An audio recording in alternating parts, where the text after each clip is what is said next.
Daisy and the Trouble with Christmas by Cass Gray. Chapter 1. The trouble with Christmas is it's too exciting.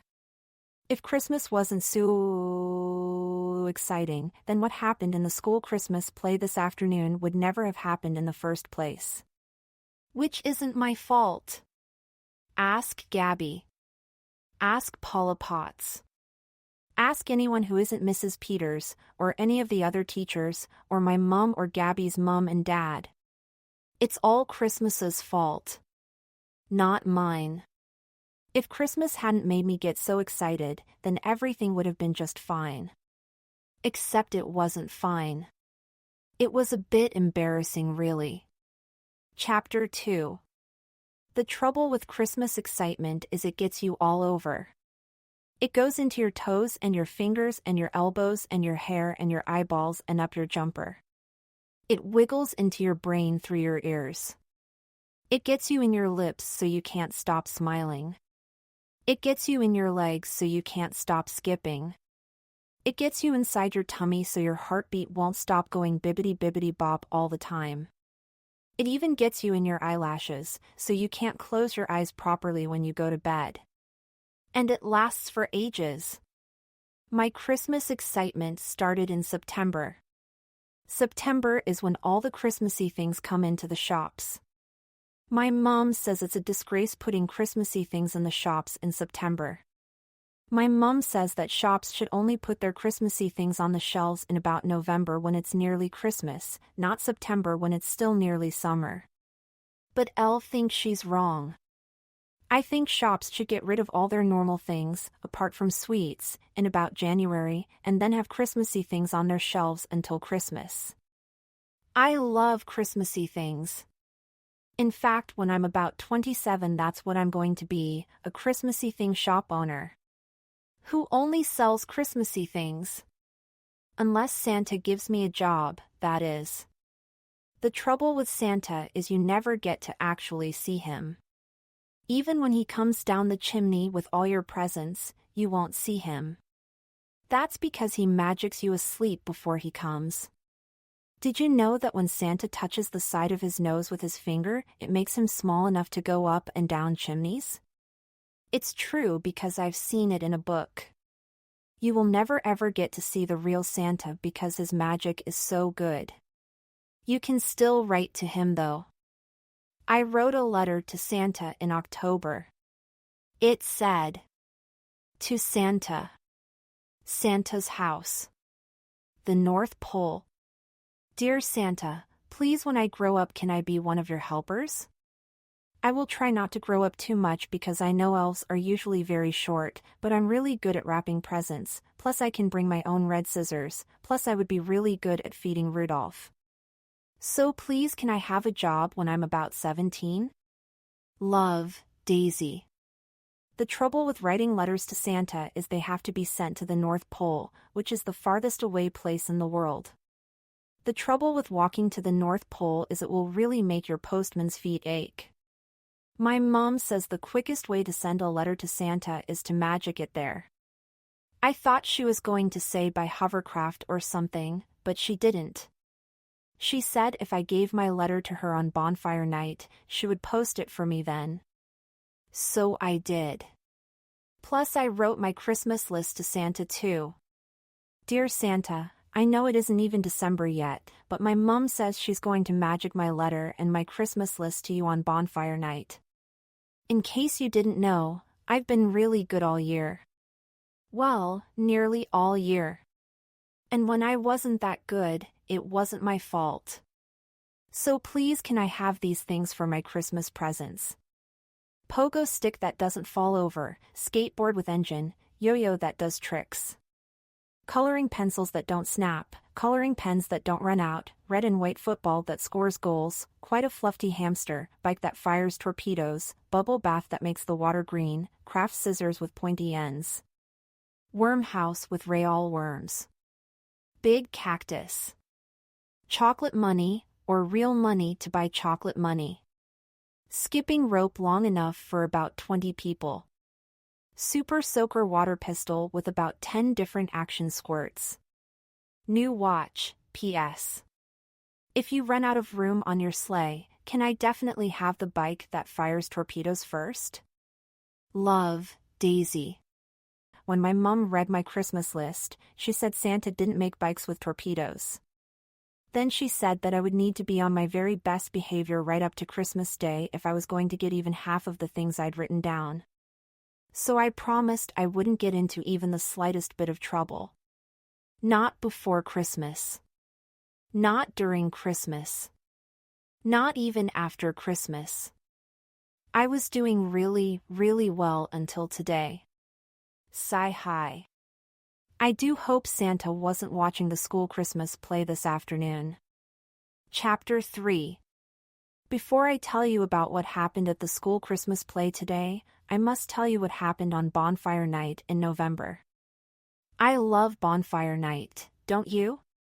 When we went to the bonfire party, there were loads of people everywhere. Everyone had Wellington boots on, and lots of people were holding sparklers. It was really exciting. Not as exciting as Christmas though. Plus there was the hugest bonfire in the world. It was so big, I could feel how hot it was even when I was standing a really long way away. That's the trouble with bonfires, you mustn't ever go anywhere near them because they might set you alight. Or make your Wellingtons melt off. In the field where the bonfire was I couldn't see any letter boxes at all. It was very dark because it was night time, but I was sure there was nowhere I could post my Christmas letter to Santa.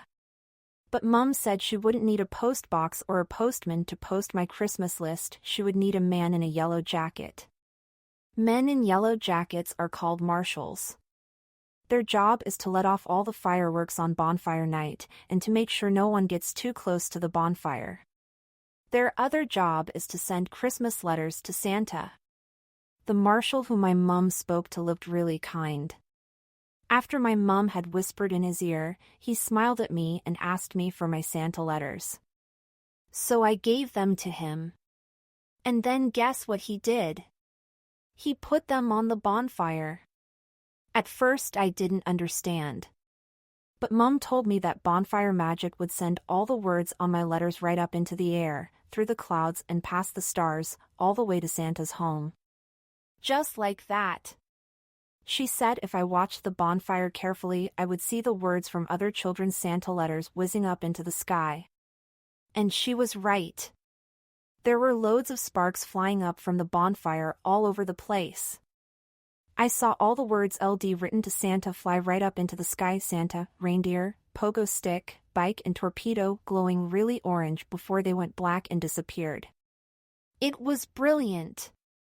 Mum said she was absolutely sure that Santa would get my Christmas letter and my Christmas list.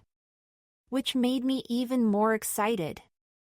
All I had to do now was wait for Christmas. Chapter 4. The trouble with November is it's got 30 days in it.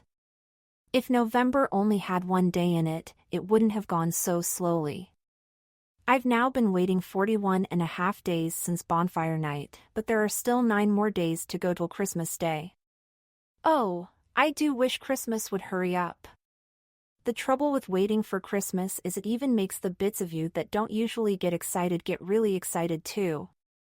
This morning when I was getting dressed, even my school socks felt excited.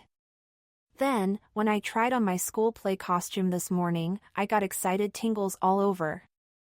The school Christmas play happened this afternoon. Kind of. I couldn't wait for it to start. Trouble is, then I couldn't wait for it to end. Because it all went wrong. Very wrong, actually. Mom says things wouldn't have gone wrong at all if I hadn't got myself so excited. Gabby said that when it all went wrong, it was really funny and all my friends thought it was really funny too. But Mrs. Peters, my teacher, said I had let myself down, my class down, the school down and everyone in the audience down too. Oh dear.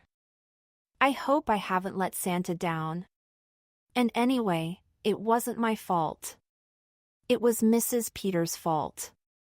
It wasn't me who told me to be in the school Christmas play today. It was Mrs. Peters. It wasn't me who told me to carry the baby Jesus over to Mary today. It was Mrs. Peters. And it wasn't me who told me to cradle and rock the baby Jesus before I handed him over to Mary today. It was Mrs. Peters. So if anyone should be in for it, it shouldn't be me. It should be Mrs. Peters. In fact, it should be Mrs. Peters who has to go and see the headmaster at 9 o'clock tomorrow morning. Not me. Chapter 5. It was about 3 weeks ago that Mrs. Peters told my class we were going to be doing a school Christmas play. She clapped her hands after our spelling test and said the lower school Christmas play was going to be in the afternoon on Wednesday, December 16th. I was feeling a bit cross when she told us, because LD just spelled poison with a POI. And an SEN. That's the trouble with spellings. My mum doesn't make me practice them enough. Anyway, I cheered up straight away when I heard the exciting news. When it was last year's Christmas play, my class only sat and watched. And clapped. That's because we weren't old enough to be the actual people in the actual play. But this year we were old enough and big enough and everything. When Mrs. Peters told us we were going to be allowed to do real acting on an actual stage in the school hall, we all got really excited. When she told us that loads of mums and dads would be coming to watch us too, Fiona Tucker nearly wet herself. That's the trouble with Fiona Tucker. She drinks too much fruit juice at lunchtime. Mrs. Peters said that doing a Christmas play would mean lots of hard work and rehearsals. Rehearsals means practicing with your teacher or your mum to make sure you're doing the acting right.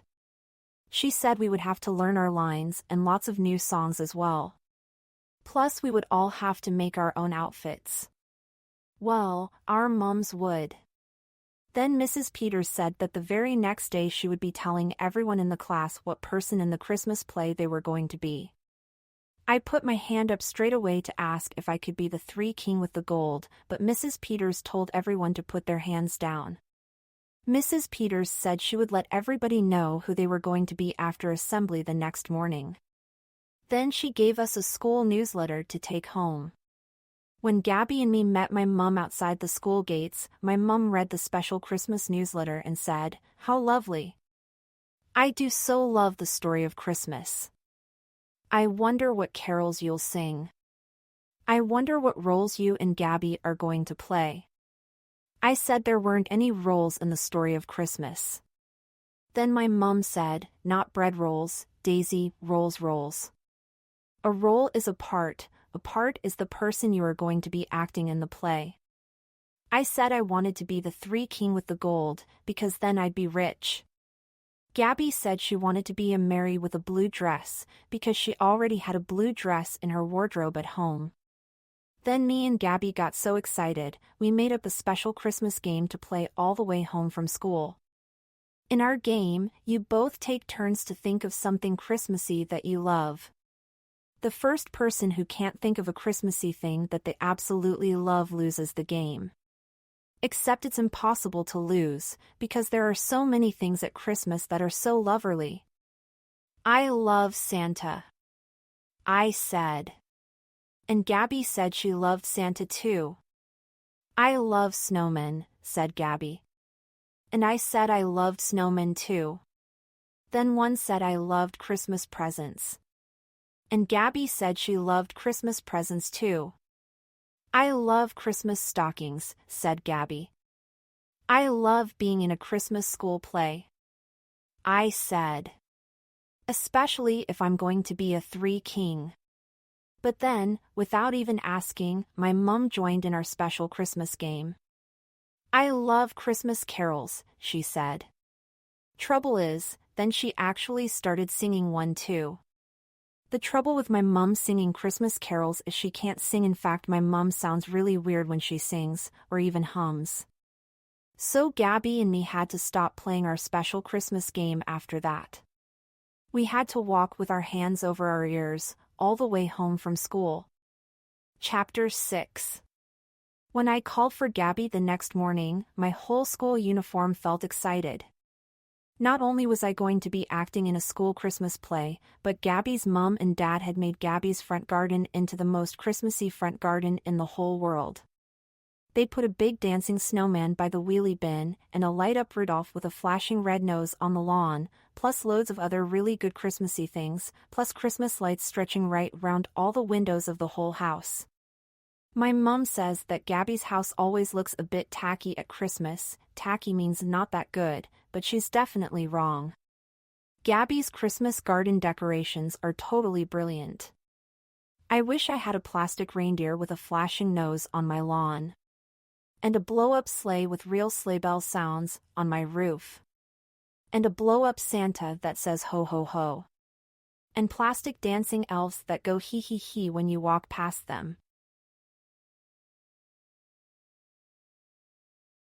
After LD knocked on Gabby's door, I patted Rudolph on the head, said ho ho ho to Santa, hee hee hee to the elves, and then stood back on the path to look at the Christmas tree in Gabby's lounge window. Gabby's Christmas tree is really beautiful. It's made of actual tree and it's got decorations and tinsel all over it. And it's got flashing lights. Gabby's Christmas tree lights are red and green and yellow and blue, and they do 3 speeds of flashing. My mom thinks Gabby's Christmas tree lights are a bit tacky too. But I really like them. Plus Gabby's mom and dad leave their Christmas tree lights on all day. In my house we only have our Christmas tree lights on when it gets dark. Because my mom says we need to save on electricity. The trouble with saving on electricity is Christmas lights don't look quite as good when they're switched off. They still look quite good, but when the lights on our tree are switched on they sparkle really bright and white. Our Christmas tree lights at home look just like twinkling fairies when they are switched on. Which is just as good as colored flashing lights. The trouble with our Christmas tree at home is it's a bit wonky. That's because Mum keeps bending it when she puts it back up in the loft. Our Christmas tree is made of green plastic, and it's got branches that you have to screw on. When it's just been screwed together, it doesn't look very good, but once we've put all the decorations on and got the lights to work, it looks really brilliant. If I could swap Gabby's Christmas tree for my Christmas tree, I would. But'll think I would probably keep my lights. On the way to school, Gabby and me played our special Christmas game again. Only this time we whispered, in case my mum heard us, and started singing Christmas carols again. I love Christmas presents, whispered Gabby. We said that yesterday. Laughed. But I really do, though, laughed Gabby. I love snow, whispered Gabby. I love snow too, whispered me. Apart from when it goes all slushy. I love throwing snowballs, said Gabby. Me too, said me. I love Christmas cards, said Gabby. I love Christmas decorations, said me. I love mince pies, said Gabby. I love Christmas cake, said me. I love turkey, said Gabby. I love stuffing, said me. I love Christmas carols, said my mom again. And then guess what? She started singing Christmas carols again. So we had to stop playing our special Christmas game again. And listen to my mom all the way to the school. I nearly didn't give her a kiss at the school gates, her singing was so terrible. Chapter 7. When we got into school, everyone in the whole playground was really, really excited about being in a shoe Christmas play. Colin Kettle wanted to be a shepherd, Nishta Bagwat wanted to be an angel with at least 6 wings, Paula Potts wanted to be a 3 king but didn't mind which present she brought, and Liam Chaldicott's dad said if Liam wasn't Joseph he was going to write to Mrs. Peters to complain. In assembly, Gabby and me were so excited we could only pretend to sing the songs, our voices had gone so squeaky.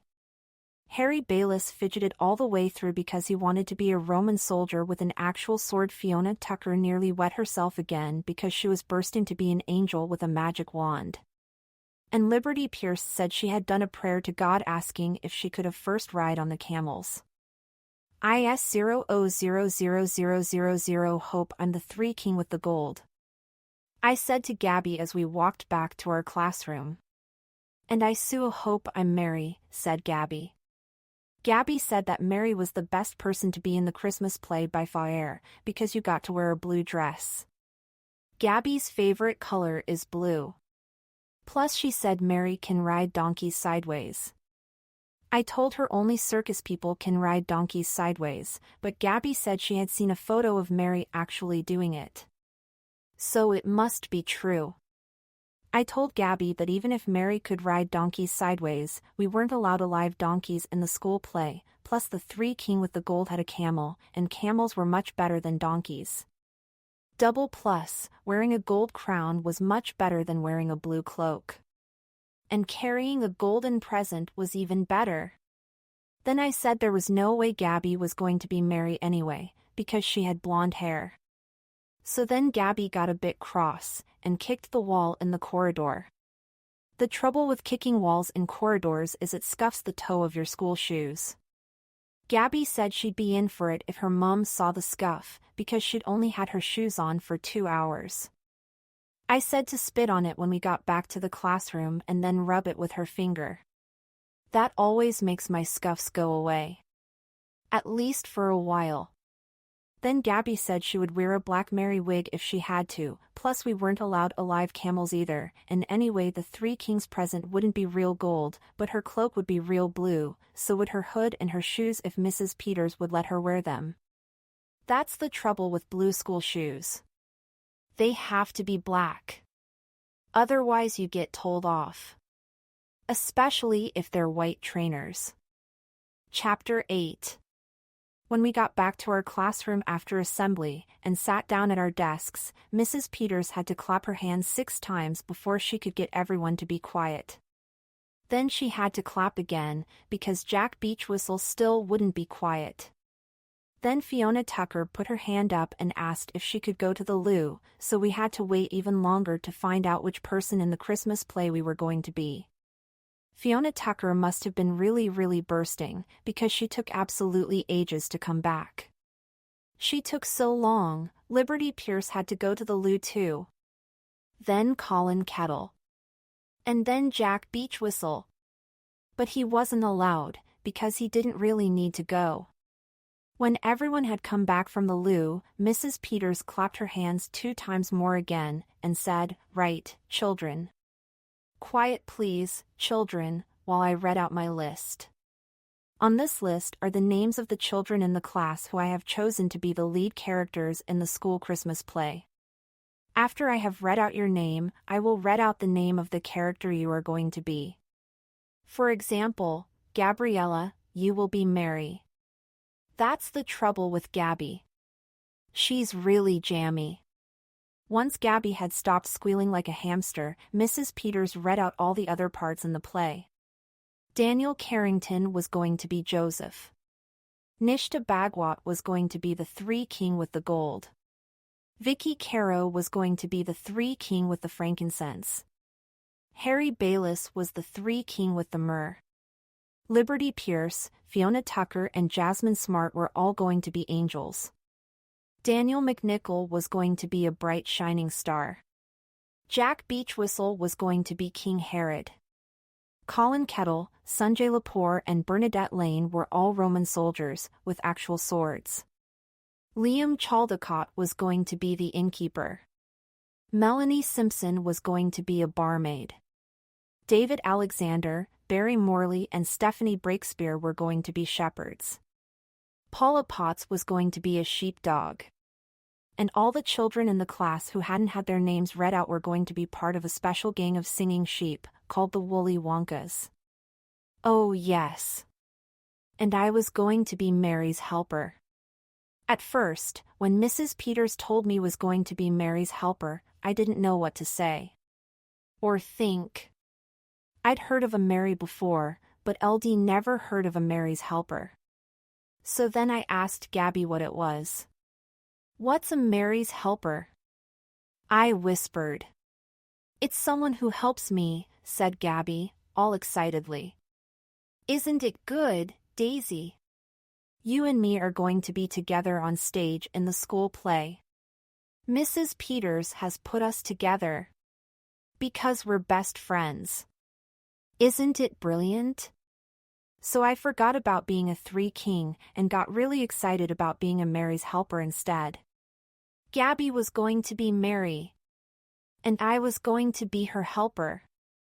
We were going to be a special Christmas team together in the school Christmas play. How exciting was that? Chapter 9. After Mrs. Peters had read out all the parts that we were going to be in the Christmas play, she made us all calm down again. Except for Jack Beachwhistle.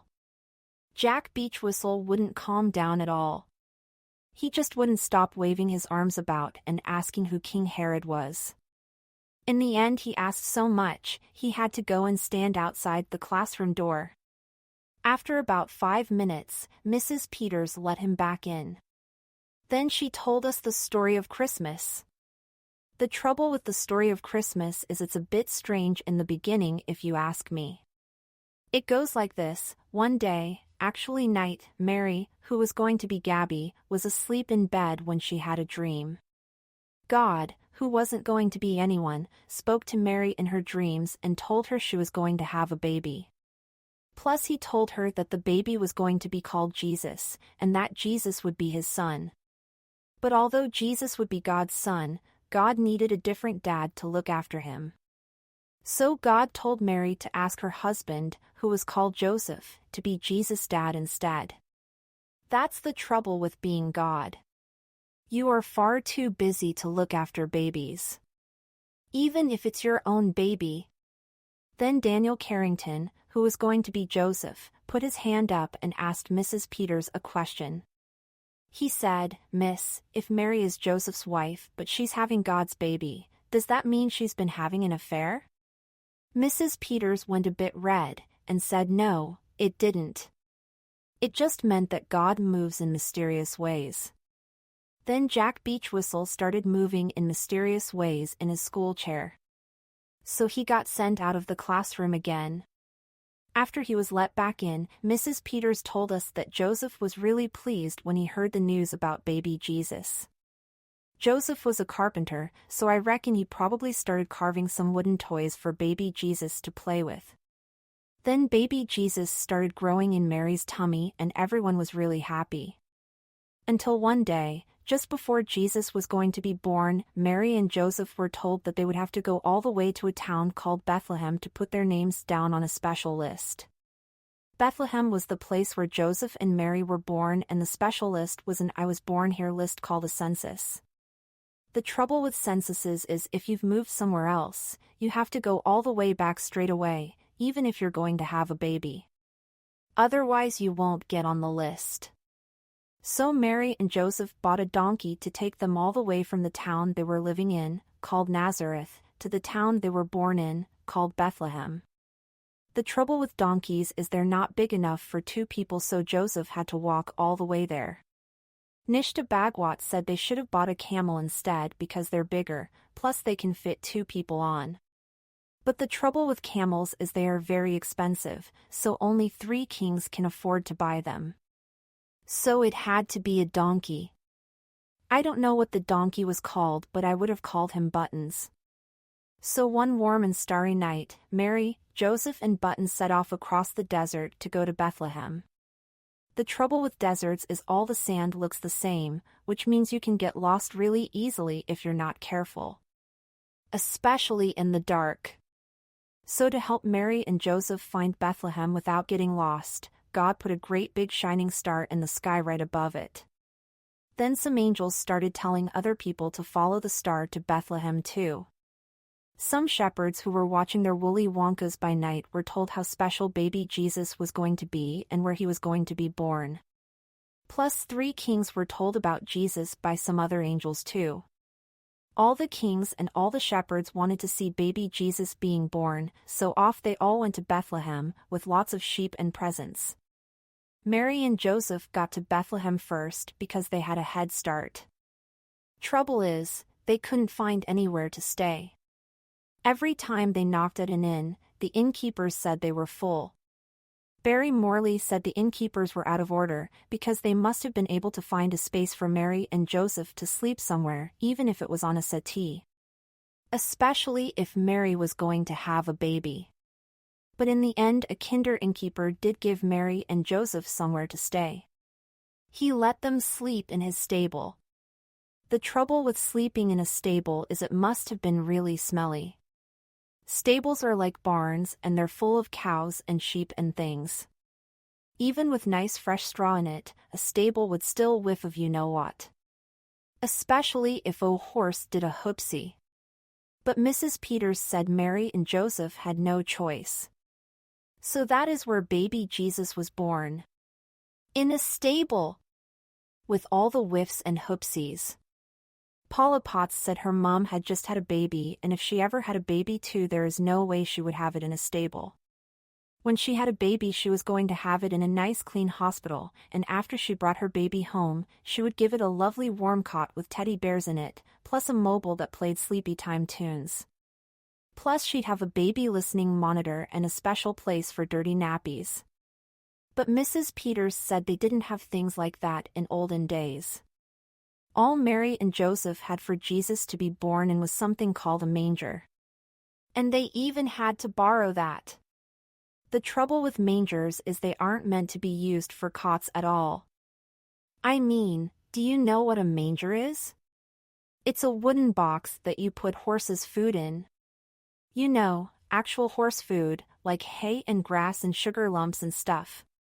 There's no way you're meant to put a baby in a manger, not even if you take all the sugar lumps out first and fill it with the cleanest hay on earth. But Mary and Joseph did. And the shepherds and the 3 kings let them.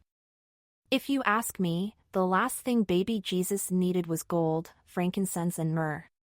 He'd have been much better off with a new cot, a nice big teddy and some lovely soft blankets. That's the trouble with the 3 kings. They went and brought the wrong presents.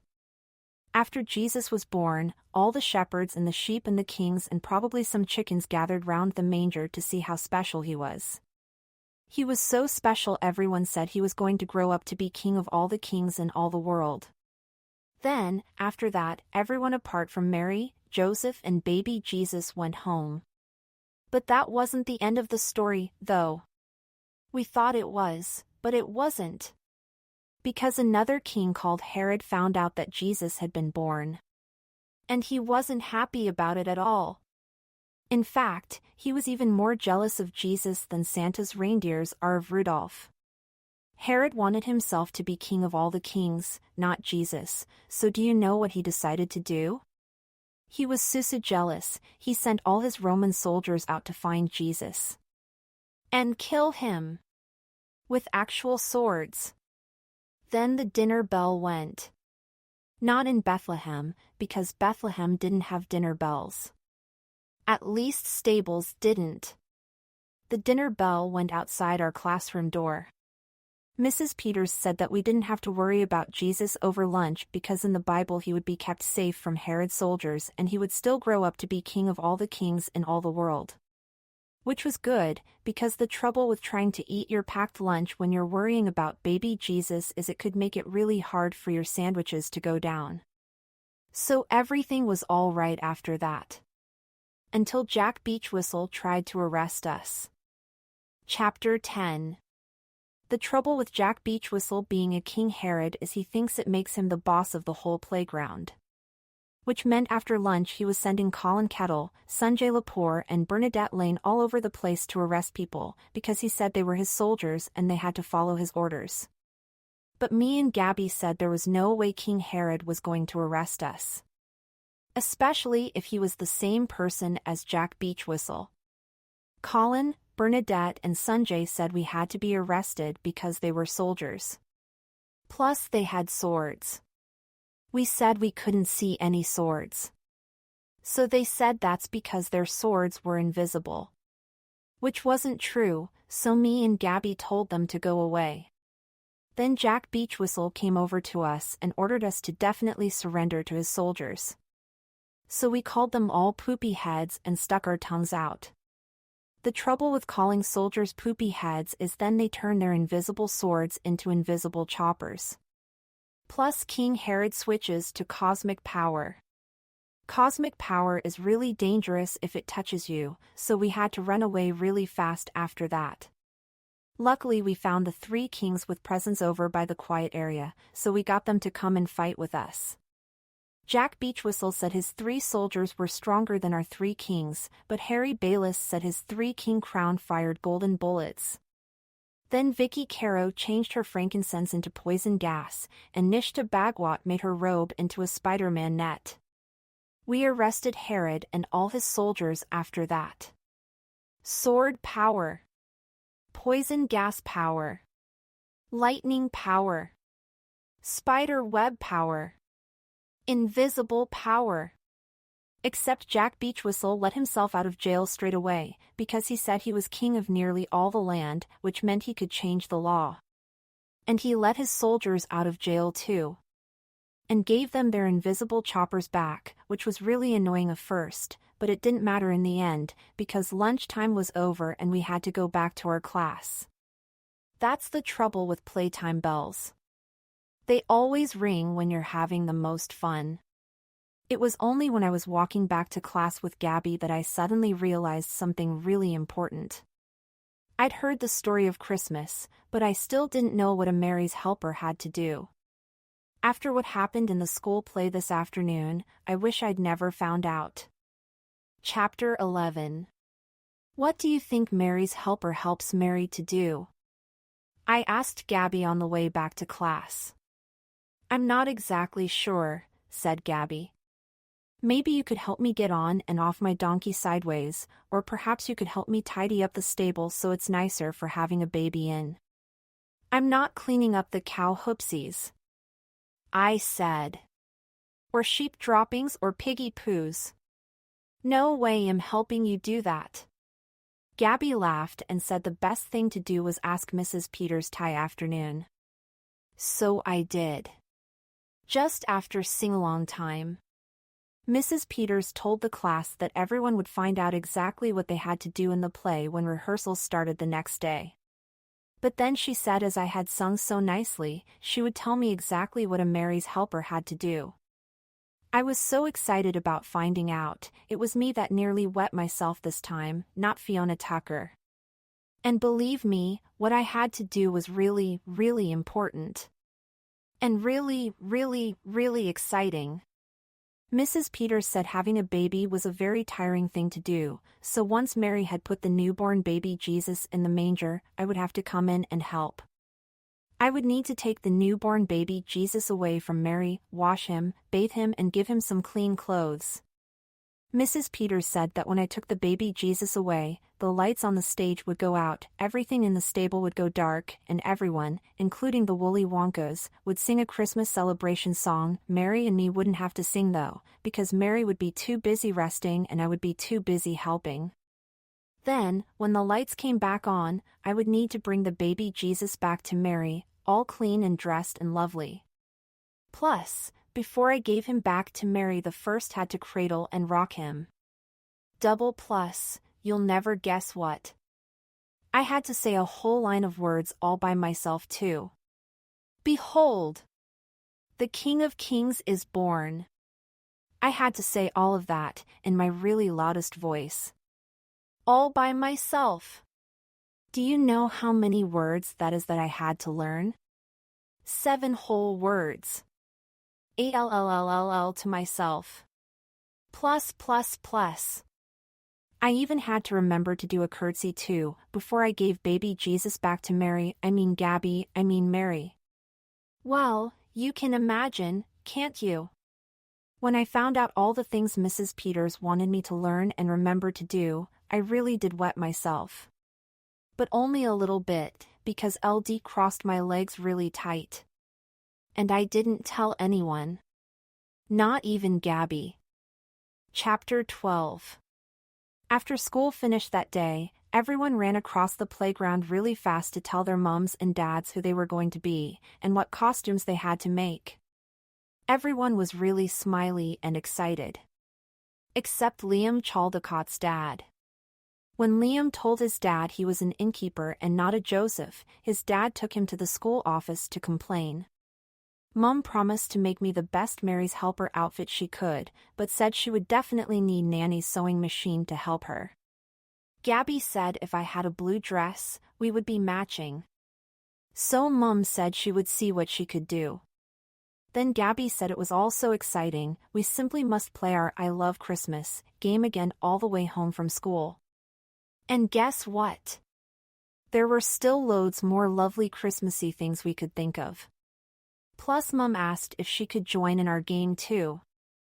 After we made her promise not to sing any more Christmas carols, we said she could. I love Christmas crackers, said Gabby. I said I loved Christmas crackers too, except the trouble with Christmas crackers is the toys inside them are too small. Plus, if you pull the wrong end of the cracker off, you don't get a toy at all. Sometimes you don't get anything, or if you do, it's just a paper hat with a rubber band round it. Plus it's a paper hat that is only pretending to be a crown. The trouble with pretend crowns is they're made of paper, not real crown. If they were made of real crown like the ones a three-king would wear, then they'd have real diamonds and jewels all over them. Plus they wouldn't rip if you had big hair like my Auntie Sue. Or big ears like my Uncle Clive.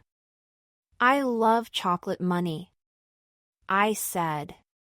Except the trouble with chocolate money is you should be able to spend the wrappers.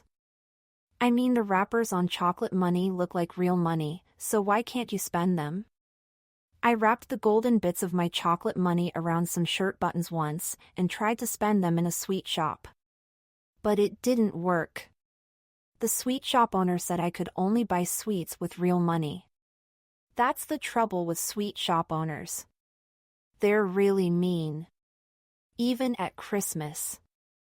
I love robin redbreasts, said Mum. Which was much better than Christmas carols. I love partridges in pear trees, said Gabby. The trouble with partridges in pear trees is LVE never seen one. I don't reckon Gabby has either. I like the sound of them, but there are never any partridges in my Grampy's pear trees. Even on Christmas days. I've seen a blackbird in a pear tree, and a starling in a pear tree, and a sparrow and a blue tit quite near my Grampy's pear trees, but I don't think there are any proper partridges anywhere near where I live. I love tangerines, said Mum. Which was a bit naughty really, because it wasn't her go. I love party poppers, I said. I love toboggans, said Gabby. I love figs and dates, said Mum, which was really naughty this time, because you weren't allowed to say two things at once. Plus it wasn't even her game in the first place, so if anyone was going to change the rules, it should have been me or Gabby, not my mom. I love Christmas tinsel. Gabby said then she changed it to Christmas biscuits. The trouble with Christmas biscuits is in my house we're not allowed to open them until Christmas Day. Otherwise my mom says they won't be so special. We always have a big box of special Christmas biscuits in our house every Christmas. They're much more special than normal biscuits, not including crunchy creams, because loads of them have got chocolate on, plus you get 2 whole layers of biscuits in one box. How exciting is that? You can eat a whole great big layer, and then you can eat them all over again. I love nutcrackers, said my mom. And walnuts. And hazelnuts. And Brazil nuts. And pecan nuts. Which was 5 things. Which is 3 times worse than saying 2 things. So we banned her from playing after that. So then she started singing Christmas carols again on purpose. All the way home again. Honestly. Sometimes my mom can be so not grown up. Chapter 13. The next 3 weeks at school became so exciting we hardly had time to play our special I Love Christmas game. Plus, once rehearsals for our school Christmas play started, we hardly did any proper lessons at all. Every morning after assembly, Mrs. Peters would divide us up into small groups, and then she would make us practice the words we would have to say to each other. And then after lunch we would practice all the new songs we were going to have to sing in the play. "Oh, Little Town of Bethlehem" was my favorite song, but I wasn't allowed to learn that one because I wasn't in the Woolly Wonkas. Paula Potts was allowed to learn it because she was going to be the sheepdog, and sheepdog has the word sheep in it. So that's all right probably. But no one else was. Although me and Gabby did learn some of the words in secret. Especially Bethlehem. I was with Gabby for all my rehearsals, plus the Three Kings and on Little Town of Bethlehem how still the sheep shears lie. The shepherds joined us sometimes, to gather round. Gather round the manger is what Mrs. Peters said everyone in the stable had to do once baby Jesus was born. We didn't have a proper manger to gather round in rehearsals though, so we used a cardboard box instead. It was quite a big box, and at first when Mrs. Peters brought it into class one morning, it looked really exciting. But when I looked inside, it was empty. There was no baby Jesus inside to gather round at all. Then things got really exciting again. After Mrs. Peters had put the cardboard box on Gabby's desk, she clapped her hands and gave us the really, really brilliant news. "Children," she said, "girls especially. This afternoon when you get home from school, I have a very special Christmas job for you all to do. After you've had your tea, or before you go to bed, I want you to look on the shelves in your bedroom, I want you to peer into your toy boxes or hunt through your toy cupboards and find me a dolly who you think might be special enough to be baby Jesus in the school Christmas play." You can't imagine how quickly I crossed my legs after Mrs. Peters said that. There was going to be a special dolly in the school Christmas play, and I was going to be the one who would be bathing and rocking and cradling it. Then Mrs. Peters said that if we had a special enough dolly at home we could bring it into school the next day. I knew exactly which dolly I was going to bring in. And so did Gabby. And mine would be much better than Gabby's. Chapter 14. The trouble with Mrs. Peters is she's not very good at choosing baby Jesuses. The dolly that Paula Potts brought into class the next day was really good, because it did real gurgling sounds, and if you squeezed its arm it said, "I want my breakfast." Stephanie Breakspear and Melanie Simpson both brought a really good dolly in too. It was called Baby Wee Wee, and it had its own bottle filled with actual pretend milk that you could feed it. Plus it did real wheeze in its nappy afterwards. Vicky Caro Dolly did real tears and chuckling. Nishta Bagwatz did wriggling and crawling. Except sometimes it fell over and couldn't get up again. Liberty Pierce and Colette Simpson both brought in a baby dribble bibs. Bernadette Lane brought in a baby first tooth that had glowing red cheeks and a temperature checker. Gabby's dolly was really, really good. It was called Baby Fidget Bottom, and when you sat it up it moved across the floor on its bottom. Plus its head turned, and its eyelids went up and down, and it made gurgling sounds and coochie-coo noises too. But my dolly was the best dolly by far. My dolly was called Baby Hiccups, and if you gave it water in a bottle to make the hiccups go away, it did really loud swallowing noises and then went hic hooray. My hiccups have stopped. How good is that? Mrs. Peters said everyone in the class who had brought in a dolly had done really well. Apart from Jack Beachwhistle, because an Action Man Desert Force dolly wasn't right to be baby Jesus. I was absolutely sure Mrs. Peters was going to choose Baby Hiccups to be baby Jesus. But guess what? You'll never guess. She didn't choose any of the exciting dollies at all. She chose a really boring one. Mrs. Peters chose Laura Donnelly's dolly. And it wasn't called Baby anything at all. Laura Donnelly was really pleased, but when me and Gabby saw the dolly that Mrs. Peters had chosen to be baby Jesus, we were really fed up. After all, Gabby was the one who was going to get really tired giving birth to it, and I was the one who would have to get really busy helping her with it afterwards. If you ask me, we were the ones who should have chosen which dolly baby Jesus should be. Not Mrs. Peters. But Mrs. Peters said that Laura Donnelly's dolly was perfect for the job. Perfect for the job? It didn't gurgle, it didn't wee, it didn't chuckle, or crawl or fidget, or dribble or get nappy rash, and it definitely didn't get hiccups. Laura Donnelly's dolly didn't have a bottle, or nappy cream, or a temperature checker. It didn't even have batteries. Its eyes didn't move, its arms and legs didn't move. It wasn't special at all. Which wasn't my fault.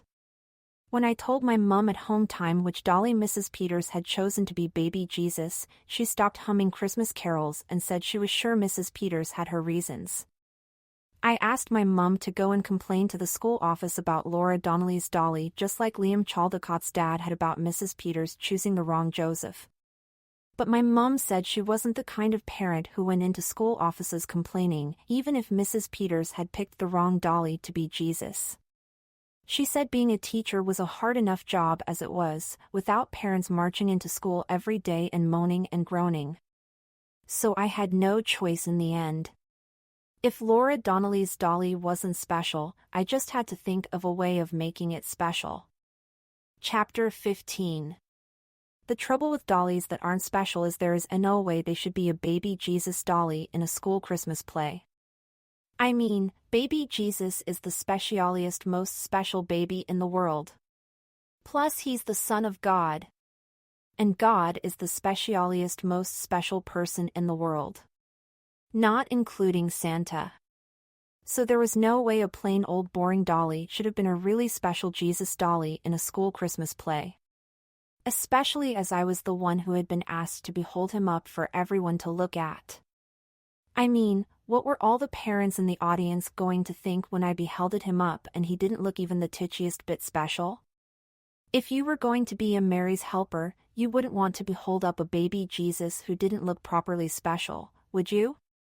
If you were a Mary's helper, you wouldn't even want to gather round a baby Jesus who didn't do things that were properly special, would you?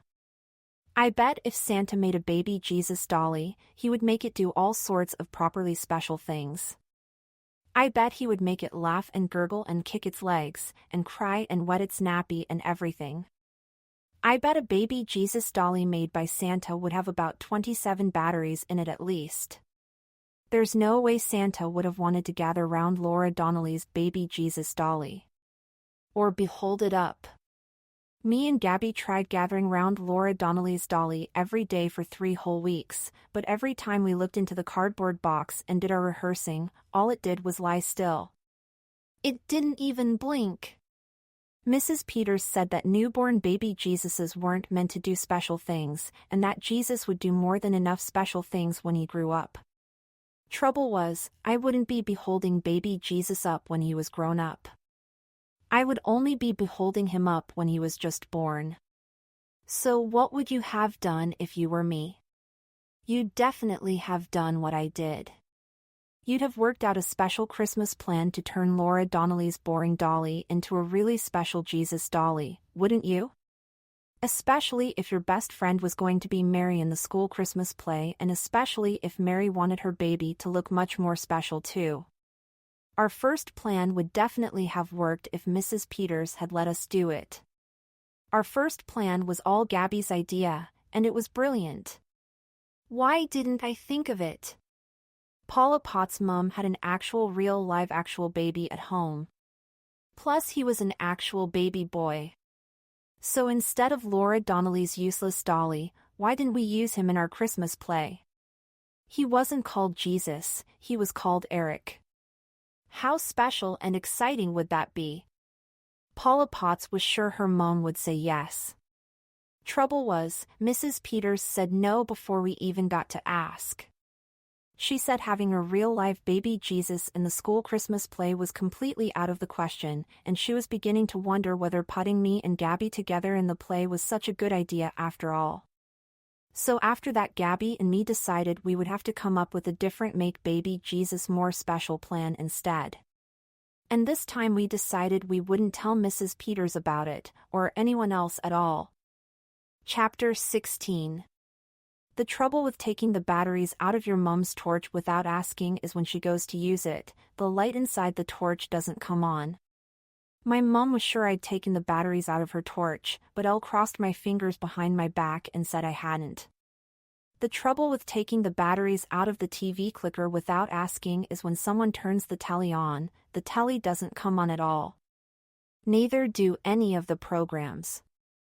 Gabby's mom and dad were sure Gabby had taken the batteries out of their TV clicker, but Gabby crossed her fingers behind her back too and said she hadn't as well. That's the trouble with doing secret plans. You have to cross your fingers behind your back a lot. At first we thought we were going to get found out about the batteries, but when our moms got some new batteries, we knew they hadn't caught us and our secret plan was still working. Or at least the first bit of it was. For the second part of our Make Baby Jesus More special plan, I had to ask my mom to sew big pockets into my Mary's Helper cloak. Why does Mary's Helper need big pockets? My mom asked. To fit her camel and donkey food in, I fibbed. I'd been rehearsing that answer as well as my other words too. Plus I had 2 lots of fingers crossed behind my back this time. And guess what?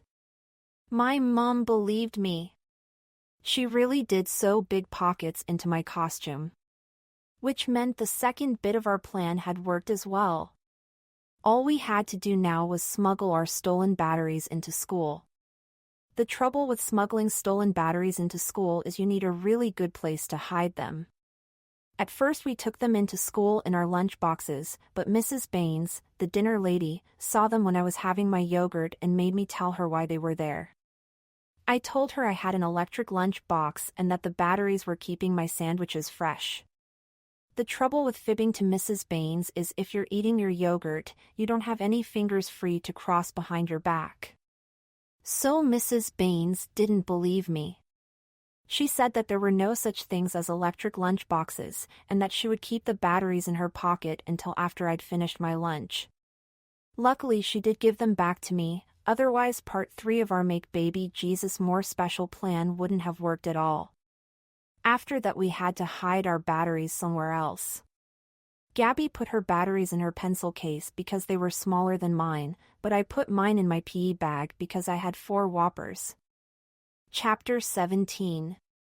When the curtains went back on the school stage this afternoon, we were all standing in our costumes and ready to start the play. You should have seen how good everybody's costumes looked. I was wearing a blue robe with a golden rope belt round it, and on my head I had one of my nanny's best tea towels made into a Mary's Helper hat. Gabby was really excited too, especially as she was wearing her blue shoes. She had a blue robe with a blue belt and blue shawl and a blue hairband. Plus Mrs. Peters had let her wear her own hair instead of a wig. Nishta Bagwat had a golden crown with rubies stuck to it, Harry Bayless's 3 King cloak had silver milk bottle tops all over it, Daniel Carrington had a Joseph mustache to make him look older plus a wooden hammer to make him look like a real carpenter, Liberty Pierce had angel wings made out of real white goose feathers, Fiona Tucker didn't have feathers but she had 6 golden wings instead, plus a massive magic wand, the Roman. Soldiers all had real armor made out of tin foil, plus actual swords and cardboard daggers, and the woolly Wonkas all had white t-shirts and cotton wool balls stuck to their balaclavas. Plus the clapping from the audience sounded really loud. It was S000000 exciting.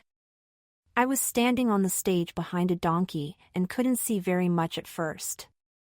That's the trouble with donkey's ears.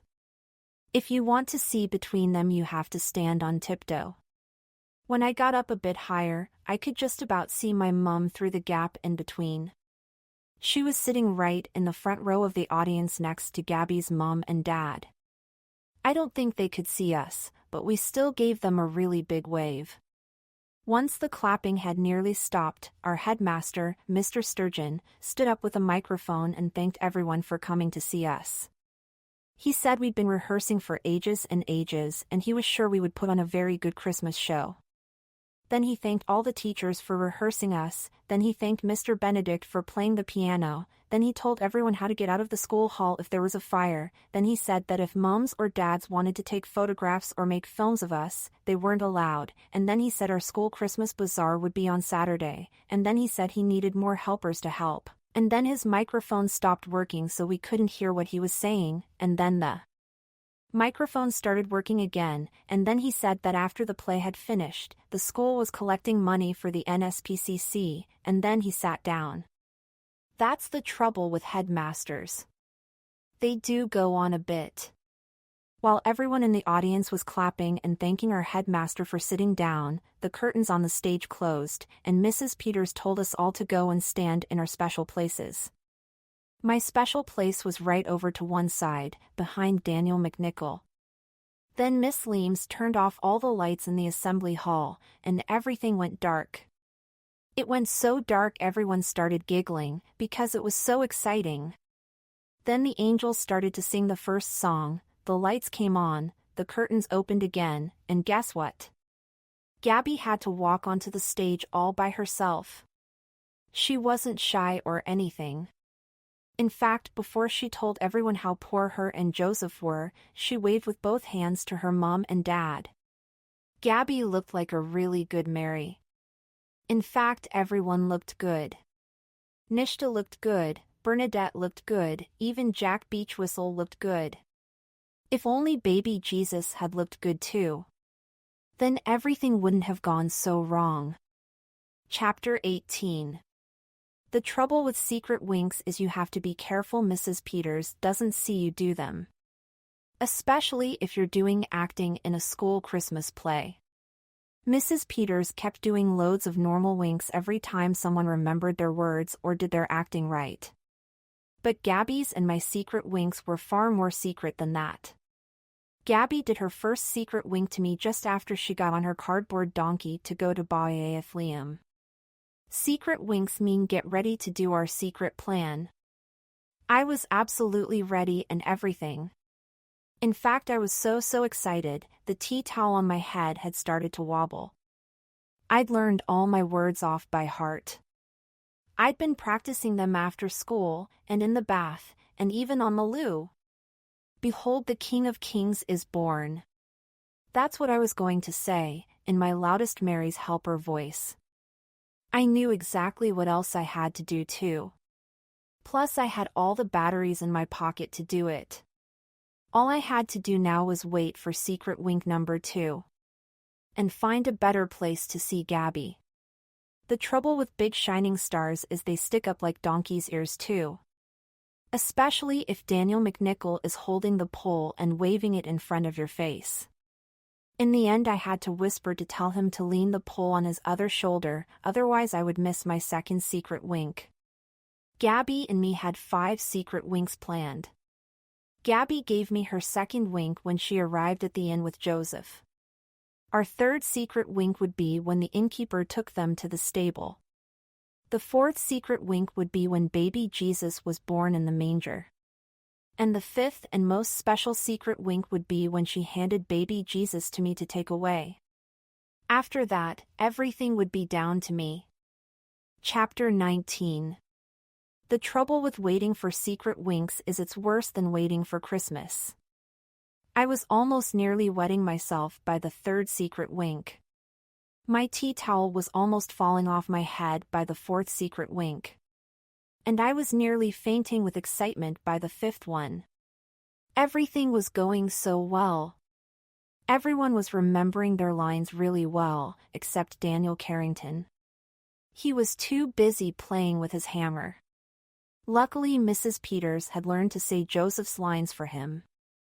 Otherwise, Daniel and Gabby would never even have got to Bethlehem. They probably wouldn't even have left Nazareth. Luckily, Mrs. Peters had learned absolutely everybody's lines for them, so when anyone forgot their words, she said them for them. She didn't need to say any of my words for me though. I'd learned every single one of my 7 words. Trouble is, I wouldn't actually get a chance to say them all. I would get to say most of them. Would get to say behold. and I would get to say and I would even get to say King of Kings. But I wouldn't have time to say Is-born because by the time I'd got to the Is-born bit, everything in our secret make baby Jesus more special plan started to go wrong. Really wrong actually. As in really, really, really, really wrong. Which wasn't my fault. Chapter 20. The trouble with having to wait so long for a fifth secret wink is my heartbeat nearly jumped out of my ears when it happened. At first, everything in our secret plan looked like it was going to work. I actually walked out onto the stage really well. I actually took baby Jesus from Gabby really brilliantly. I actually cradled him in my arms really brilliantly too. I even actually managed to do a really big wink to my mom before it all went dark on the stage and the Woolly Wonkas started to sing. It was when I got Laura Donnelly's dolly behind the curtains that it all started to go wrong. That was when I first realized my batteries had nowhere to go in. That was our special plan, you see. To put lots of new batteries into Laura Donnelly's dolly. Except Laura Donnelly's dolly didn't have a place for new batteries. Because Laura Donnelly's dolly had never come with batteries in the first place. The trouble with dollies that never came with batteries in the first place is it's really hard to fit new batteries in. When I turned Laura Donnelly's dolly over and lifted up his clothes, Al thought it would have a special place in his back where I could fit some batteries in. Or maybe in his tummy. All the dollies that everyone else brought into class had special places for batteries. But Laura Donnelly's dolly didn't have any places like that at all. The trouble with not having any places like that at all is it makes you go all hot. Especially if you have extra big pockets in your Mary's Helper outfit full of batteries that need to go in. And double especially if the Woolly Wonkas have nearly finished singing O Little Town of Bethlehem and it's almost time for you to go back on stage and behold a special baby Jesus up for everyone to see. So I panicked. The trouble with panicking is it makes you do things you really shouldn't do. Like trying to make a place inside Laura Donnelly's dolly for your batteries to go. At first I only pulled her dolly's head a little bit. But then I pulled it a bit hard. The trouble with pulling the head of Laura Donnelly's dolly a bit hard is it makes it come off in your hand. Which was handy at first, because it meant I could poke about 6 of my batteries into his tummy. Trouble was, then I couldn't get the head to go back on. Double trouble was, then the Woolly Wonkas did stop singing. Triple trouble was, then the lights on the stage came back on and everyone was waiting for me to come back to the manger and behold the baby Jesus up. So I tried my best. I tried my really hardest. I pushed as many batteries into the dolly's tummy as I could, and then I really, really, honestly tried to get his head to go back on. But however hard I pushed, and however much I twisted, it wouldn't stay on at all. So I had to put my hand behind his head and hold it there instead. Trouble was, I still hadn't taken him back to Mary, and I still hadn't beheaded him up. The trouble with beholding up a dolly with a wobbly head is when you lift him up to say behold the King of Kings, the head falls out of the blanket. The trouble with a head falling out of a blanket is it makes you try and catch it before it reaches the floor. Plus it makes Laura Donnelly scream really loudly. The trouble with trying to catch a dolly's head before it reaches the floor is it makes you drop the rest of the dolly too. The trouble with dropping the rest of the dolly is the batteries fall out of his tummy and bounce across the floor. The trouble with batteries bouncing across the floor is then Mary tries to help too. The trouble with Mary trying to help is the batteries will make her skid. Especially if she's wearing blue shoes. The trouble with grabbing hold of the manger is the manger will crash onto the floor. The trouble with Mary skidding is she will try to grab hold of the manger. The trouble with the manger crashing to the floor is the 3 kings will jump out of the way. The trouble with the 3 kings jumping out of the way is they will come down and land on the batteries too. The trouble with skidding into the shepherds is the shepherds will trip over the angels. The trouble with the 3 kings landing on the batteries too is it means they will skid into the shepherds. The trouble with tripping over the angels is the angels will crash into the woolly Wonkas. The trouble with crashing into the woolly Wonkas is the woolly Wonkas will charge into Mrs. Peters. The trouble with charging into Mrs. Peters is Mrs. Peters will grab hold of the stage curtains. The trouble with grabbing hold of the stage curtains is then all the stage curtains will fall down, which makes everyone in the audience jump out of their seats. And Mrs. Leames faint. And Joseph's mustache drop off.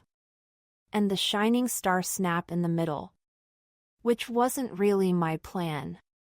But I suppose was kind of actually my fault. Because I was the one who did the batteries. Not Gabby. When Mrs. Peters untangled herself from the curtains, she was so cross she couldn't speak. Paula Potts was howling like a wolf instead of a sheepdog. Jack Beachwhistle had gone berserk with a cardboard sword because he hadn't had the chance to set his soldiers on anyone. And our headmaster had gone a funny purple color all over his face. Then, after that, the story of Christmas sort of ended. And the story of me being told off kind of began. Chapter 21. Moo. Yes, Daisy. Can I come out of my bedroom yet? No, you can't, Daisy. You're in disgrace. Told you. I told you I was in big trouble. I bet Gabby's been sent to her bedroom too. Moo. What now, Daisy? Can we have a bonfire in the garden this evening? No, we can't. Pleoasis, Mum. It's really, really important.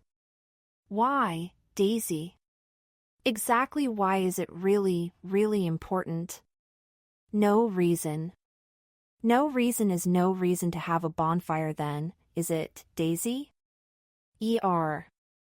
I need to send another letter to Santa. To Santa. Santa's house. The North Pole. Dear Santa. I don't know if you saw what happened at the school Christmas play this afternoon, but if you did, please don't be cross. My mom says that you see everything, and that if you see children doing something wrong then you won't bring them any presents on Christmas Eve. My mom says you put coal in their stockings instead. The trouble with coal is I don't really like it very much. Plus we haven't got a fire it can go on. We've only got radiators.